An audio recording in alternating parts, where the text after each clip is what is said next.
కృష్ణా జిల్లా పెన్మలూరు నియోజకవర్గ ఎమ్మెల్యే బోడే ప్రసాద్ కార్యాలయంలో అభిమానులతో సందడి వాతావరణం నెలకొంది.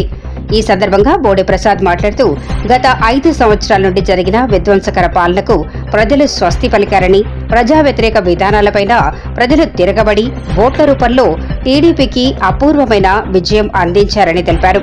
భారీ మెజార్టీతో ప్రజలు ఇచ్చిన తీర్పు చూసి వాళ్ల అభిమానాన్ని ఎలా కాపాడుకోవాలనే ఆలోచనతో భయమేస్తుందని, ఎటువంటి తొందరపాటు నిర్ణయాలు లేకుండా రాష్ట్రాన్ని ముందుకు తీసుకెళ్లటానికి సిద్ధంగా ఉన్నామని ధీమా వ్యక్తం చేశారు.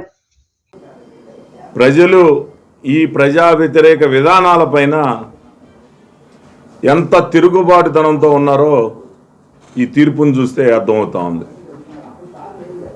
అదే సమయంలో ఈ తీర్పు ఒక్కొక్కరికి వేల మెజార్టీలు 50,000, 40,000, 70,000, 90,000 మెజార్టీతో ప్రజలు ఇచ్చిన తీర్పుకి మేము ఒక్కొక్కసారి భయపడాల్సి వస్తూ ఉంది. వీళ్ళ అభిమానాన్ని ఈ 5 సంవత్సరాలు ఏ విధంగా కాపాడుకోవాలి, ఈ విధంగా మ్యాండేట్ ఇచ్చినందుకు ప్రజలకు అభివృద్ధి విషయంలో అవ్వచ్చు, సంక్షేమం అవ్వచ్చు,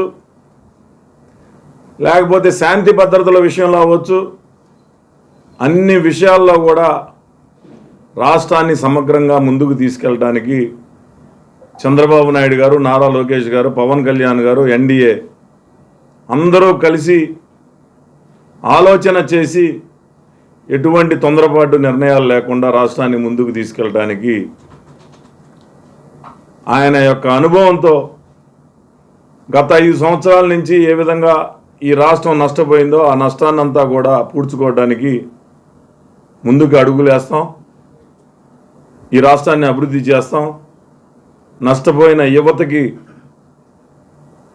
ఏ విధంగా ఉపాధి కల్పించాలో పరిశ్రమలు కానీ, పెట్టుబడులు కానీ, ఐటీ సంస్థలు కానీ అన్నింటినీ కూడా ఈ రాష్ట్రానికి తీసుకొచ్చి మరి అందరికీ కూడా న్యాయం చేస్తామని సందర్భంగా తెలియజేస్తా ఉన్నాను. సార్, మీ కాన్స్టిట్యున్సీ లెవెల్లో ఉన్నారు, మీరు ఈ కాన్స్టిట్యున్సీలో బోర్డు అని హామీలు ఇచ్చి ఉన్నారు, వాటిని అన్నింటినీ ఫుల్ఫిల్ చేస్తారా? 5 ఏళ్ళు నేనే హామీలు ఇచ్చాను. అంటే కొన్ని మీ ప్రభుత్వం వచ్చిన తర్వాత కొన్ని నేనేం హామీలు ఇచ్చానో మీరు చెప్పండి. రోడ్లు కానీ అవి చెయ్యాలి కదా, అది బాధ్యత, రెస్పాన్సిబిలిటీ. అది నేను ప్రత్యేకంగా హామీలు ఏమీ ఇవ్వలేదు. కొన్ని హామీలు మైనారిటీస్కి ఇచ్చాను, ఇది చేసి నా సాయశక్తులా ప్రయత్నం చేసి చేస్తాను. డెవలప్మెంట్ విషయంలో అది నా బాధ్యత. నేనేదో హామీ ఇచ్చాను అది చెయ్యాలి అనేది కాదు, చేయటానికి ప్రయత్నం చెయ్యాలి, చేసి తీరాలి. కాబట్టి చేస్తాం, 100% చేస్తాం. 14 నుంచి 19 దాకా ఏ విధంగా అభివృద్ధి చేసామో ఈ 5 సంవత్సరాలు కూడా అదే విధంగా అభివృద్ధి చేసి తీరుతాం. ఈ నియోజకవర్గంలో ఫస్ట్ ఫోకస్ దేని మీద పెట్టబోతున్నారు? ప్రజా సమస్యలు, అభివృద్ధి. గత 5 సంవత్సరాల నుంచి ఆగిపోయిన ఉన్న అభివృద్ధి పైన మేము పెడతాం. అసలు అటువంటి దానికే ఇక్కడ ఆస్కారం ఉండదు. ఒక్కసారి గత 5 సంవత్సరాల నుంచి జరిగిన పరిపాలన చూస్తే ఎవరైతే సంస్కారహీనంగా మాట్లాడారో, వల్గర్గా మాట్లాడారో, ఈరోజు జగన్మోహన్ రెడ్డి మా ఓడిపోవడానికి ప్రధాన కారణం వారిని ప్రోత్సహించడమే. దాడులు చేసిన వాళ్ళకి మంత్రి పదవులు ఇవ్వటం, బూతులు మాట్లాడిన వాళ్ళకి సీట్లు ఇవ్వటం, దాడులు చేసిన వాళ్ళకి సీట్లు ఇవ్వటం. ఈరోజు గతంలో జగన్మోహన్ రెడ్డి ముఖ్యమంత్రి అయినప్పుడు ఒక సునామీ అనుకొని ఆ సునామీలో మేము ఓడిపోయాం అనుకున్నాం. కానీ మరి నిన్న జరిగిన ఎన్నికలు సునామీకి మించిన సునామీ వచ్చింది.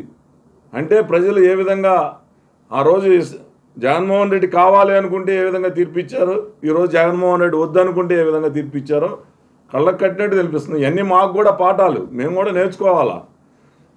వాడు సంస్కారహీనంగా వాళ్ళు మాట్లాడారని మేము మాట్లాడితే అదే విధంగా ప్రజలు కూడా ఆలోచిస్తారు. అందుకనే అలాంటి వాటికి ఇక్కడ స్థానం ఉండదు. హద్దు మీరి మాట్లాడితే మాత్రం కార్యకర్తలు ఎవరు సహించరు. చెప్పాం అన్నీ. మినిస్టరా?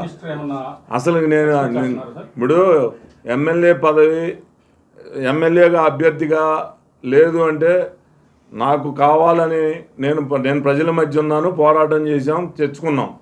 చంద్రబాబు నాయుడు గారు కూడా ప్రజల్లో బోడే ప్రసాద్ ఉన్నాడు, బోడే ప్రసాద్కి ఇవ్వాలి అని చెప్పి ఆయన ఇచ్చారు. ఇప్పుడు నేను మంత్రి పదవో ఏదో నేను కోరుకోవట్లా. నేను కోరుకుంటే నేను దానికి స్థాయిలో ఉన్నాను అనుకుంటే కోరుకుంటా, కానీ నేనైతే ఆ స్థాయిలో ఉన్నాను నేనైతే అనుకోవట్లా. కాబట్టి సమస్య లేదు, ఎవరు